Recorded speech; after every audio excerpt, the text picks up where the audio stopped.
maskaxdaada kobci maankaaga kori macnaheedu waa murtida ku dhaqan maamuuska diintiyo kana sheegtan maadiga mareegteedu waa naftaada mas'uul ka noqo mansabkaaga ha seegin maskax eebba ku siiyana maqaamkeeda ha diidin kor u qaadaha kaabaha bulshada maan kobci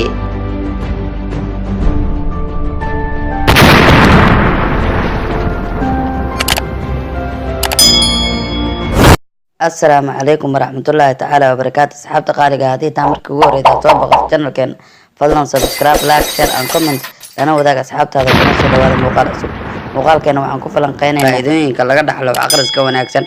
marka aan ka hadlayno wax aqriska iyo faa'iidooyinka uu leeyahay ma wax halkan lagu soo koobi karo ummad waliba waxay horumar ku gaartaa dadkeeda oo wax aqriska badiya aqoon fiican leh waana tan dawladaha shisheeye horumar ku gaareen diinta islaamka waxay nagu baraarujinaysaa wax aqrintu inay tahay nolosha qofka oo dhan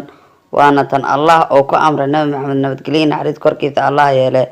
fariintii ugu horreeyay oo ahayd iqra waana fariin guud ummadda muslimka oo dhan haddii aan u guda galno aqrinta faa'iidooyinka ay leedahay waxaan oran karnaa qaybo badan ay faa'iidooyin u leedahay sida lambar 1 kobcinta garaadka waa xubin kamid ah xubnaha jirka bini'aadanka waxaana u baahan yahay mar waliba in la kobciyo waxyaabaha lagu kobciyo waxaa kamid ah aqrinta oo noqota mid la joogteeyo culimada ku xeel dheeraada arrimaha caafimaadka waxay tilmaameen qofka aqrinta badan inuu ka caafimaad badan yahay garaad ahaan qofka aan waxba aqrin lambar 2 kahortagga walwalka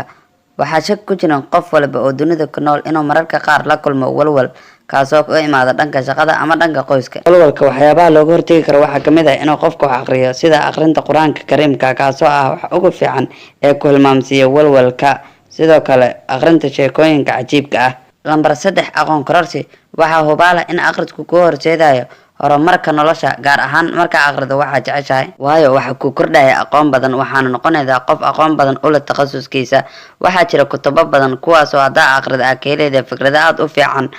isla markaasna aad ku maareynayda noloshaada asxaabta qaaliga fiidiyogan hadduu ku xiiso geliya like saar haddii taa markii kugu horeydaana soo booqatana fadlan subscribe noo saar channelka tani fiidiyogan fiidiyo ku xig intaa ku kulmi doona sidaa inay